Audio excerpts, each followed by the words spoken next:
명말 이자성의 반란과 농민봉기. 명나라가 세워진 이후 200년이 지나 16세기 말로 들어가면서 명의 사회모수는 극에 달했다.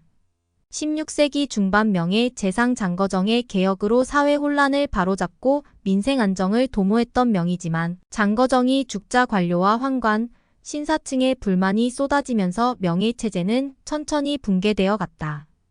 특히 보바이의 난, 임진왜란, 파주토사 양응룡의 반란 등 다양한 반란이 일어나면서 명은 장거정, 사후 다시금 재정적자에 허덕이게 되었다. 재정적자에는 황실 유지 비용도 한몫하였다. 만력제를 비롯한 황족들의 사치 또한 적자의 원인이 되었다. 이러한 명의 적자 재정을 메우기 위해서 전국으로 파견된宦관들은 막대한 권한을 휘둘렀다. 지방의 은광을 개발해 세금을 징수하는 것이 파견의 목적이었지만 상세를 징수한다며 폭행을 일삼았다.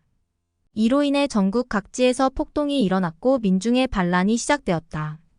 그 시각 중앙조정에서는 독림파와宦관의 대립이 심해지고 있었다. 중앙정계가 혼란에 빠져 있는 동안 1627년과 1628년에 걸쳐서 섬서성 북부에서 가뭄으로 인해 대규모의 기근이 발생하였다. 대규모 기근은 기아에 허덕이는 농민들에게 지옥과도 같은 시간이었다. 이들은 생존을 위해 무리를 지어 인근 지역 유지의 창고, 관아의 창고를 급습하면서 식량을 약탈하였다. 이들은 단순 폭도에서 집단을 이루어 도적으로 바뀌었다. 여기에는 농민뿐 아니라 탈영병, 마적 등도 가세하였다. 대표적인 인물로는 고영상 등이 있었다. 그리고 이러한 도적 무리에는 섬서성 출신 이자성이 있었다. 그는 고영상 휘하에서 반란군 활동을 시작하였다. 1636년 서안으로 진군하던 고영상이 명군에 잡혀서 처형당하자 이자성은 트망이라는 고영상의 칭호를 계승하고 그의 자녀 무리를 이끌어 세력을 형성하였다. 그러나 명군이 계속해서 추격하자 이자성은 세력의 일부만 데리고 호북성 운양에 숨어들었다. 이자성 세력을 괴롭힌 명군의 정책 중에 하나가 초무책이다. 초무책이란 항복한 세력에 대해서는 식량을 지급하고 자신의 고향으로 돌려보내는 정책을 실시하였는데 이 때문에 반란군들이 세력을 키우지 못하고 있었다. 이자성이 명군에 쫓겨 호북성에 숨은 지 얼마 지나지 않은 1639년 화북 지방에 기근이 덮쳐 유랑민이 속출하자 이자성은 이 유랑민을 규합하여서 세력을 형성하고 재기하였다.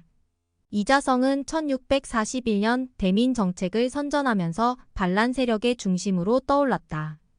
이자성이 선전한 민심 선동책은 4가지이다. 첫째는 균전, 멸량, 요역을 부담시키지 않는다는 경제 정책이다. 둘째는 제폭휼민, 즉 부자들의 재산을 몰수하여 빈민들에게 나누어 준다는 민생 안정책이다.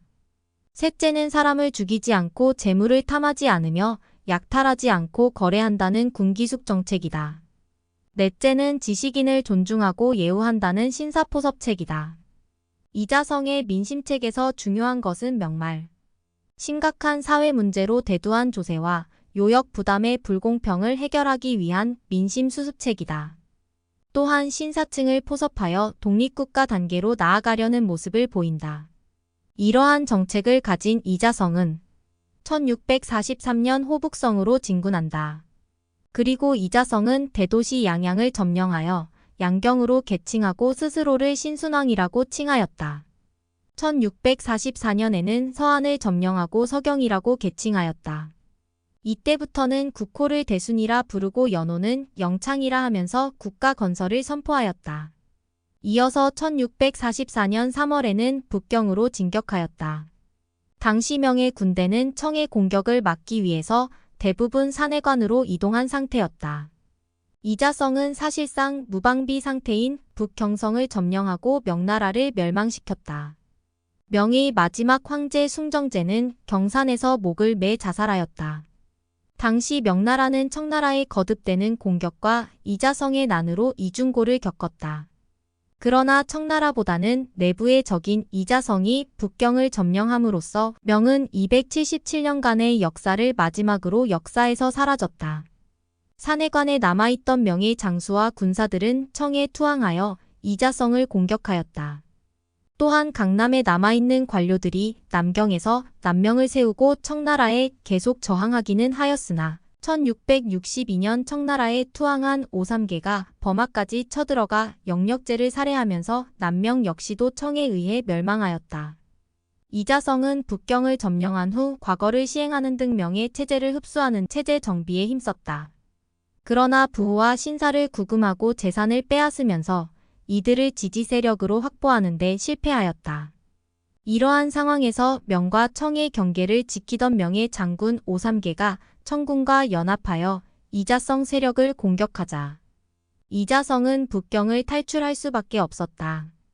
호북성으로 도주하던 이자성은 1645년 통산현에서 지역 군사 집단에게 피살당했다. 이자성 집단은 독립국가로 나아감에 있어서 살인, 약탈 등의 도적 시절의 행태를 완전히 극복하지는 못했다. 그러나 분명한 것은 민심 수습책을 제시하고 농민들의 지지를 얻으려 한 시도는 이전의 농민 반란에서 찾아볼 수 없는 획기적인 움직임이었다. 명말 이자성과 비슷한 인물로는 섬서성 출신 장헌충도 있었다. 장헌충 역시 대서라는 독립왕국의 기초를 마련하는 듯 했으나 도적 출신이란 한계를 벗어나지 못하다가 민심을 잃고 중원으로 들어온 청군에게 피살되었다.